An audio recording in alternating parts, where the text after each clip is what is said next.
This is Neelam here, welcome to Parikshapedia. और आज हम सब ने सीटेट का जो करा रहे हैं उसमें हम लोगों ने मैथमेटिक्स का सेशन लिया हुआ है, तो आप सब सॉल्व करने की कोशिश करिएगा। और देखते हैं आप सबके सामने पहला क्वेश्चन आपके सामने ये रहा। प्राथमिक स्तर पर शिक्षण को किंडरगार्टन किसके द्वारा खोजी गई है? एक्चुअली थोड़ा सा मिसप्रिंट हुआ है, जैसे प्राथमिक स्तर पर शिक्षण को किंडरगार्टन प्रणाली किसके द्वारा खोजी गई है। तो यह किंडरगार्टन कास की प्रणाली किसके द्वारा खोजी गई है? तो ऑप्शन है FHA Froebel, WH Kilpatrick, Armstrong, Roger woken. तो आपका इसमें करेक्ट ऑप्शन क्या हो जाएगा? आप कोशिश करने की। तो हम सब जानते हैं किंडरगार्टन प्रणाली की खोज किसने की है? फ्रॉवेल ने की है। ठीक है, 1839 में किंडरगार्टन का उन्होंने बेस रखा था। और किंडरगार्टन का मतलब होता है बाल उद्यान, बालकों का बगीचा। ठीक है, ये आपका हो जाएगा। तो करेक्ट आंसर क्या हो जाएगा? फ्रॉवेल। और जैसे बढ़ते हैं अगले क्वेश्चन की तरफ। वेन हेल का सिद्धांत किस सोच के स्तर का वर्णन करता है? तो हम सब ने पढ़ा हुआ है, जो वेन हेल है उन्होंने किस पर सबसे अधिक जोर दिया है? बीजगणित पे, ज्यामिति पर, वास्तविक और स्थानीय मान पर, संख्याओं के अवधारणा पे। इसका करेक्ट आंसर हो जाएगा ज्यामिति पे। ठीक है, उन्होंने ज्यामिति पे सबसे ज़्यादा मतलब वर्णन किया है अपनी सोच को लेके। तो वेन हेल का अगर सिद्धांत पूछता है कि किससे रिलेटेड है, तो आप उसका आंसर चूज करिएगा ज्यामिति। ठीक है, बढ़ते हैं अगले क्वेश्चन की तरफ। जीन पियाजे के संज्ञानात्मक विकास के सिद्धांत के बारे में निम्नलिखित में से कौन सा सही नहीं है? अब देखिए, सही नहीं है तो जाहिर सी बात है कोई नेगेटिव आंसर ही होगा। तो हम ऑप्शन देखिए, एनालिसिस मेथड की तरह सॉल्व करने की कोशिश करिए, आपको करेक्ट आंसर पता चल जाएगा। सभी विद्यार्थी की बजाय या बच्चों के साथ संबंधित है, अधिगम के बजाय विकास पर ज़्यादा केंद्रित है, यह सूचना विशिष्ट करता है, व्यवहारों के अधिगम को संबोधित या गुणात्मक अंतरों द्वारा चिन्हित विकास के असतत चरणों को प्रस्ताव करता है। देखिए, विद्यार्थियों से संबंधित है तो सही होगा, विकास पर ज़्यादा केंद्रित होता है, लेकिन विशिष्ट की कोई बात कर रहा है तो वही आपका क्या हो जाएगा? नेगेटिव पॉइंट बन जाता है। ठीक है, तो जीन पियाजे के संज्ञानात्मक विकास के संदर्भ में क्या नहीं होना चाहिए? या सूचना विशिष्ट करता है कि व्यवहारों को अधिगम को संबोधित करता है। ठीक है, तो आपका यही ऑप्शन जो है रॉन्ग है, जो करेक्ट आंसर आपका होगा। और हम सब ने जीन पियाजे के बारे में पढ़ा है और कई बार मैंने अच्छे से इसके बारे में डिटेल में बताया भी है, तो ज़्यादा इनके बारे में कुछ नहीं लेंगे। बढ़ते हैं अगले क्वेश्चन की तरफ। निम्नलिखित में से कौन सा कथन गलत है? आपको बताना कौन सा कथन गलत है।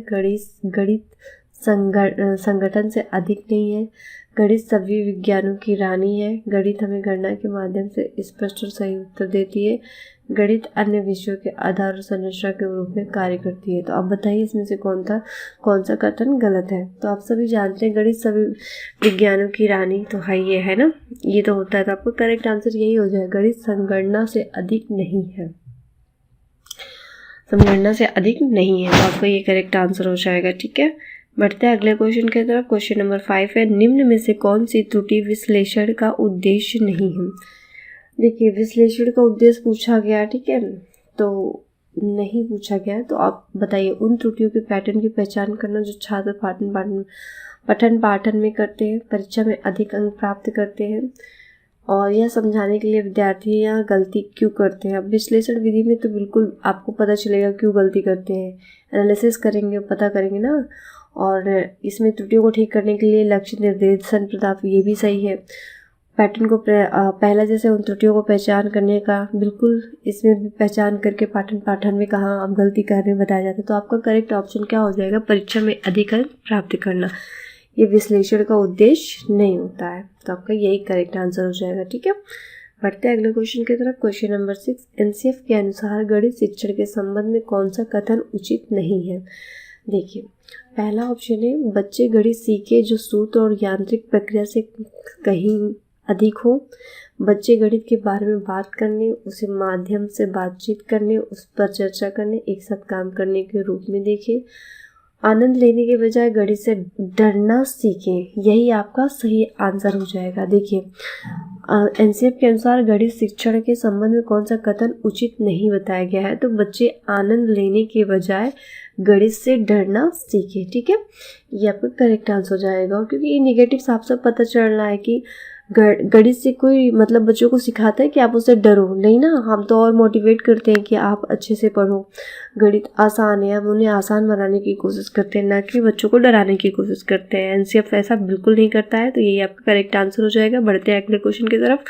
आयत की परिधि को पढ़ाते समय एक शिक्षक आगे बढ़ने से पहले बोर्ड पर आयत की परिधि का सूत्र लिखता है। तो बताइए आयत की परिधि का सूत्र क्या होता है? पैरामीटर ऑफ रेक्टेंगल क्या हो जाएगा? तो पैरामीटर ऑफ रेक्टेंगल क्या हो जाएगा? 2 लेंथ प्लस ब्रेड्थ। ठीक है, ये पैरामीटर का फॉर्मूला होता है।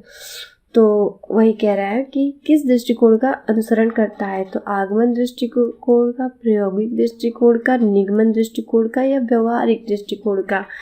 तो इसका करेक्ट आंसर हो जाएगा निगमन। ठीक है, निगमन दृष्टिकोण का होता है नियम से क्या होता है? उदाहरण की तरफ, तो वही निगमन दृष्टिकोण इसका करेक्ट आंसर हो जाएगा। बढ़ते हैं अगले क्वेश्चन की तरफ। क्वेश्चन नंबर 8, बहुत से गणित को करने से ज़्यादा गणित को कैसे किया जाए यह जानना अधिक उपयोगी है, किसका कथन है? होगजेन का, डेविड व्हीलर का, वाइगोस्की का, उपरोक्त में से कोई नहीं। तो इसका करेक्ट आंसर हो जाएगा डेविड व्हीलर का। बढ़ते हैं अगले क्वेश्चन की तरफ। निम्न में से कौन सा ज्यामिति में वेन होले के अनुसार सोच का स्तर 0 है? देखिए सोच का स्तर 0 बताया गया, तो विश्लेषण में थी ये बिल्कुल नहीं होगा, और औपचारिक नहीं थी, ये चक्षुषीकरण हो जाएगा। ठीक है, यही आपका करेक्ट आंसर हो जाएगा। क्वेश्चन नंबर 10 देखिए, आज बस इतना इंटेंशन है कि आप वो क्वेश्चन सॉल्व करें, और एक्सप्लेनेशन आज नहीं दिया जा रहा है आपको, बस आप क्वेश्चन सॉल्व करने की कोशिश करें, और नेक्स्ट वीडियो में मैं एक्सप्लेनेशन के साथ आपको बताऊंगी। ठीक है, एक प्रभावी कक्षा में गणित के शिक्षक को किस पर नहीं देना चाहिए? गणितीय सामग्री, गणित को वास्तविक जीवन से संबंधित गृहकार्य, गणितीय प्रक्रिया। अब नहीं देने की बात कर रहा है, तो वास्तविक जीवन से संबंधित ये तो होगा ही होगा, क्या नहीं होना चाहिए? गृहकार्य नहीं होना चाहिए। तो ये आपका करेक्ट आंसर हो जाएगा। क्वेश्चन नंबर 11 की तरफ बढ़ते हैं। विचार मंथन बुद्धिशीलता है एक सामूहिक रचनात्मक तकनीकी, एक शिक्षण प्रक्रिया, एक मूल्यांकन प्रक्रिया, एक होमवर्क तकनीकी। विचार मंथन की बात कर रहे हैं तो आप थोड़ा सा दिमाग लगाएंगे, आ ही जाएगा। इसका करेक्ट आंसर हो जाएगा एक सामूहिक रचनात्मक तकनीकी। बढ़ते हैं अगले क्वेश्चन की तरफ। पाठ्यक्रम निर्माण का सिद्धांत निम्न में से कौन सा है? विभिन्न विषयों से सहसंबंध, अग्रदर्शी, अवकाश का सदुपयोग, ये सभी आप जानते हैं, ये सभी हो जाएगा इसमें। ठीक है, पाठ्यक्रम का निर्माण में सबसे रिलेटेड हो जाता है। क्वेश्चन 13 देखिए, पाठ योजना के विचार ने दिया है, मतलब पाठ योजना का विचार किसने दिया है? ठीक है, जॉन बर्ट ने, जॉन ड्यूवी ने, वाइगोस्की ने, न्यूटन ने। थोड़ा सा मिसप्रिंट हुआ है, इसमें हो जाएगा जॉन ड्यूवी, आपका करेक्ट आंसर हो जाएगा। ठीक है, अगले क्वेश्चन की तरफ बढ़ते हैं। राष्ट्रीय पाठ्यचर्या के रूपरेखा एनसीएफ 2005 के अनुसार गणित शिक्षा के लक्ष्य हैं बच्चों का फॉर्मूला और एग्लो उनको याद करना जैसा शब्द रॉन्ग है, और गणित में आप बच्चों को क्या याद कराओगे? तो प्रैक्टिस बेस होता है, तो याद करना वर्ड ही गलत है। बच्चों की सोच का गणितीकरण करना, यही आपका करेक्ट आंसर हो जाएगा। ठीक है, बच्चों की सोच का गणितीकरण करना। बढ़ते हैं अगले क्वेश्चन की तरफ। ग्रिड विधि एक लिखित विधि है। ग्रिड आपने ग्राफ वगैरह पढ़ा होगा, तो उसमें ग्रिड विधि आती है, किससे रिलेट होती है? वो गुणा से रिलेटेड होती है। ठीक है, आपका करेक्ट आंसर हो जाएगा। क्वेश्चन नंबर 16 देखिए, प्राथमिक स्तर पर गणित सीखने का महत्वपूर्ण उद्देश्य है शारीरिक कौशल विकसित करने के लिए, भाषा कौशल विकसित करने के लिए, सकारात्मक दृष्टिकोण विकसित करने के लिए। आप समझ गए होंगे इसका आंसर, सकारात्मक दृष्टिकोण विकसित करने के लिए आपका करेक्ट आंसर होगा। बढ़ते हैं अगले क्वेश्चन की तरफ। ब्लूम के वर्गीकरण के अनुसार याद करना उद्देश्य का एक कारक है। भावात्मक, सामाजिक, साइकोमोटर, संज्ञानात्मक। याद करना ये ज्ञान से रिलेटेड होता है, तो संज्ञानात्मक आपका करेक्ट आंसर हो जाएगा। अगले क्वेश्चन की तरफ बढ़ते हैं। गणित भाषा की निम्नलिखित विशेषताओं में से कौन सी सबसे उपयुक्त है? कमजोर, प्रपंची, सटीक, कठोर। सटीक होगा। ठीक है, और बाकी सब नेगेटिव वर्ड है, तो उस पर मत जाइएगा, सटीक आपका करेक्ट आंसर होगा। क्वेश्चन नंबर 19, व्याख्यान विधि के बारे में निम्नलिखित में से कौन सा सही है?